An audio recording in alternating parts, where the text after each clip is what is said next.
새벽기도에 나오신 성도 여러분들을 진심으로 환영합니다. 함께 기도하고 말씀 듣도록 하겠습니다. 기도하겠습니다. 사랑과 은혜가 풍성하신 하나님 아버지, 오늘도 감사합니다. 오늘도 사랑하는 주의 전에서 하나님 말씀을 듣고 힘을 얻어 기도하게 하시니 감사합니다. 날마다 하나님 계신 곳을 향하여 기도하오니 하나님, 우리의 간구와 소망하는 모든 것을 주님께 아뢰 때 주님 들으시고 속히 응답하여 주옵소서. 또한 우리의 기도가 잘못됐을 경우 하나님 말씀으로써 우리에게 기도의 방향을 인도하여 주옵시고, 날마다 삶의 중심을 우리가 아닌 주님을 모시고 나아갈 수 있도록 인도하여 주시옵소서. 예수님의 이름으로 기도드립니다. 아멘. 오늘 우리에게 주신 말씀은 예레미야 51장 33절부터 44절의 말씀입니다. 예레미야 51장 33절부터 44절의 말씀입니다. 다 찾으신 줄로 알고 함께 읽도록 하겠습니다. 만군의 여호와 이스라엘의 하나님께서 이와 같이 말씀하시되, 딸 바벨론은 때가 이른 타작마당과 같은지라 멀지 않아 추수 때가 이르리라 하시도다.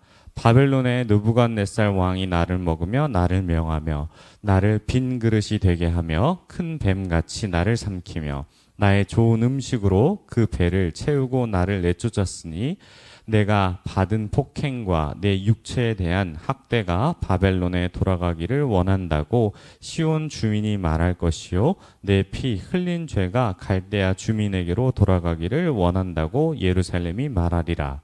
그러므로 여호와께서 이와 같이 말씀하시되, 보라, 내가 내 송사를 듣고 너를 위하여 보복하여 그의 바다를 말리며 그의 샘을 말리리니, 바벨론이 돌무더기가 되어서 승냥이의 거처와 혐오의 대상과 탄식거리가 되고 주민이 없으리라. 그들이 다 젊은 사자같이 소리 지르며 새끼 사자같이 으르렁거리며 열정이 일어날 때에 내가 연회를 베풀고 그들이 취하여 기뻐하다가 영원히 잠들어 깨지 못하게 하리라. 여호와의 말씀이니라. 내가 그들을 끌어내려서 어린 양과 순양과 순염소가 도살장으로 가는 것 같게 하리라.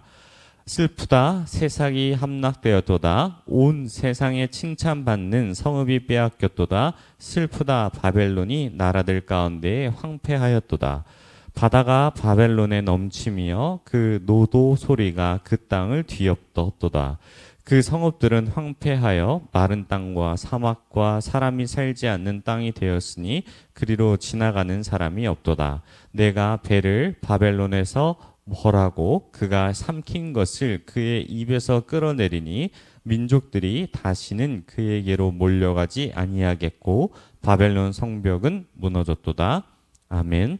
우리가 지금 언제에 있는지 아는가란 제목으로 하나님의 은혜를 함께 나누도록 하겠습니다. 성경을 읽다 보면 종종 많은 부분이 헷갈릴 때가 있습니다. 성경은 시간 순으로 기록되어 있지 않고 성경의 순서도 마찬가지로 시간 순으로 순서가 배치되어 있지 않기 때문입니다. 그래서 우리가 하나님의 말씀을 보면서 현재에 적용할 때 매우 혼란스러운 부분들이 많습니다. 왜냐하면 그리스도인은 현재의 백성이 아니라 미래의 백성이기 때문입니다. 하나님의 나라가 임하기를 날마다 기도하지만 하나님의 나라는 아직 도착하지 않았으며, 우리는 종말의 딸을 살아가는 우리들에게 지금 바로 중요한 것은 내가 언제 있는지를 아는 것입니다. 오늘 본문의 말씀을 바라보았을 때 당시 이스라엘 백성들은 앞으로 멸망할 일들에 대해서 예레미야로부터 말씀을 들었습니다. 그리고 그 이후 어떻게 회복될 것인지에 대해 듣게 됩니다. 먼저 33절 본문의 말씀을 살펴보면 바벨론은 타작마당과 같다고 말씀하십니다. 땅을 타작마당으로 사용하기 위해서는 그 땅을 고르게 펴서 발로 밟아 평탄화하는 과정이 반드시 필요합니다. 또 멀지 않아 추수때가 이른다고 말씀하시는데, 이 말씀을 정리하면 추수때 곧 멸망의 때가 되어 바벨론을 타작마당으로 만들듯이 밟아 멸망시킬 것을 말씀하고 계십니다. 바벨론의 죄악과 이스라엘의 강한 폭력이 하나님의 심판을 부르며, 바벨론은 자신들이 무너지지 않을 것이라고 자만했지만 하나님은 그들이 저지른 모든 악행들을 돌려주실 것이라 말씀하십니다. 오늘 이와 같은 경험이 우리에게도 있습니다.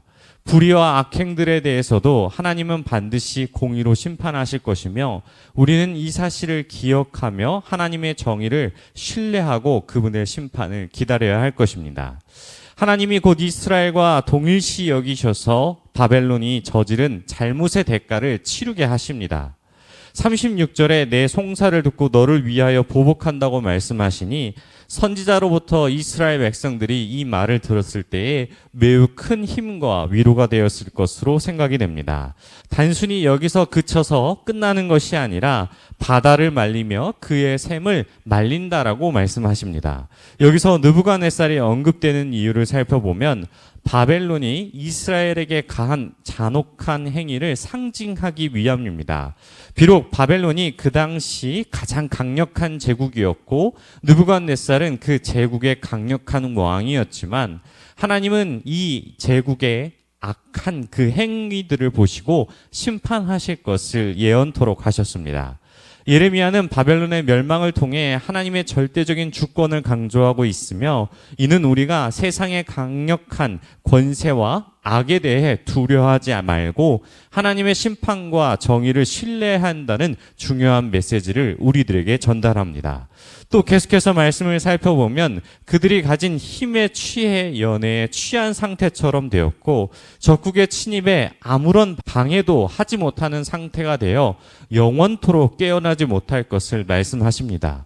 그리고 바벨론이 멸망한 것에 대한 애가를 41절부터 말씀하신데 앞서 이야기했던 내용을 반복하여 온 세상의 자랑이었던 바벨론이 탄식거리가 될 것을 말씀하십니다. 사랑하는 성도 여러분, 오늘 말씀을 통해 우리는 무엇을 적용하며 무엇을 기도할 수 있겠습니까?